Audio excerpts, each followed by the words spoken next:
Paul of Kentucky. He is joining me. He is Kentucky's junior senator, elected in 2010.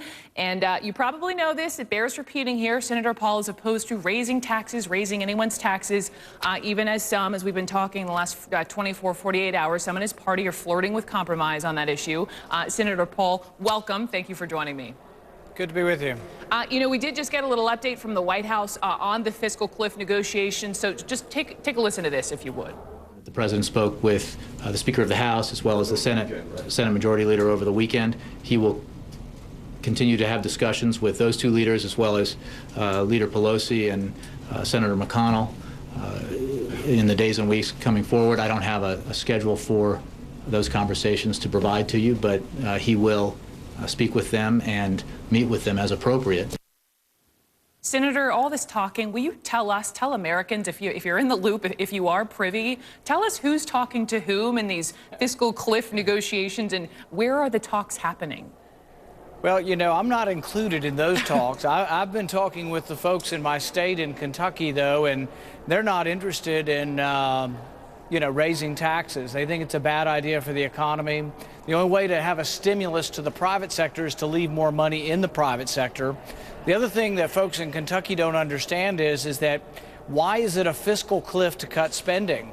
Most people in our state think that we're spending too much money up here and that we should cut spending. In fact, the majority of Congress voted for this sequester. Why was it a good idea a year ago and now it's not a good idea? On spending and spending cuts, it sounds to me you may actually have something in common with the president, which I want to get to. But you mentioned, you know, the people in your great state of Kentucky, and look, they know, and we're all hoping they're all out and about shopping, right? It's holiday season, and in terms of the timing with this deal, you know, hopefully getting done before January 1, a lot of people want to avoid the tax increase that will automatically happen as people are paying those holiday bills, right?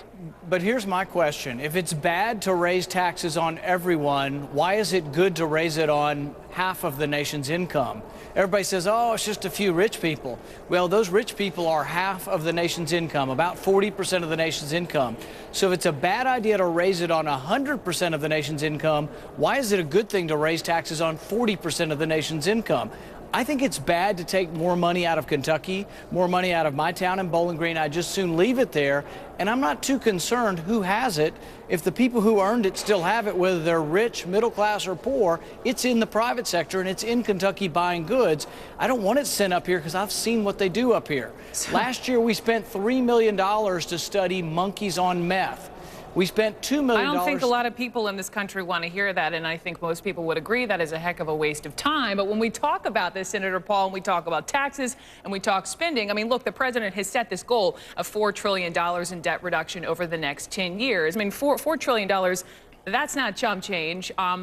Would it be possible? Well, would it be possible? Yes, hang on, Senator. Would it be possible that you and the president maybe agree on some of the means to getting to the $4 trillion?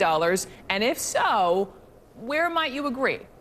Well, I think where I'm willing to compromise is that I'm one of the conservatives who believe that national defense is very important, but I'm willing to say that not all money spent on the military is sacred, so I would compromise there. Okay. But I'm not willing to raise taxes when we're still spending $300,000 a year on robotic squirrels to watch rattlesnakes attack a robotic squirrel that doesn't wag its tail to see whether or not the rattlesnake will still attack the robot squirrel. $300,000.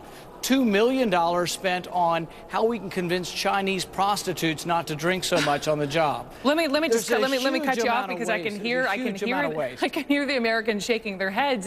But let me ask you this: if you're okay compromising on defense, what about possibly Senator Paul raising the Medicare retirement age? It's been put out there in previous negotiations. Yes. Both Democrats and Republicans saying, you know, raise it from 65 to 67. Would you be on board with that?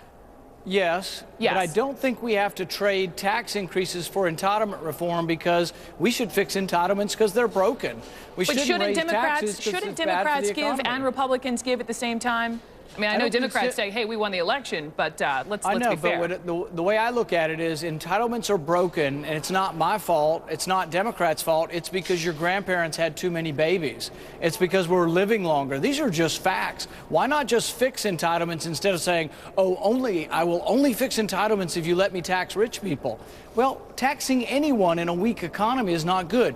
The way revenues will increase in our country and the way we will balance our budget or have less of a deficit is to let the economy economy grow. Raising tax rates on rich people will not help the economy grow. In fact, it'll send the economy in the wrong direction. I understand. I know you signed a pledge and you are sticking to that pledge with regard to the people you represent. So let me just move on and ask you this, Senator. You have indicated you are interested in running for president. Tell me this here, how interested are you? And have you taken, I know you smile because you've been asked it before, but let me just ask you as well, because I want to know, have you taken any concrete actions to start lining up support? Honest answer, please.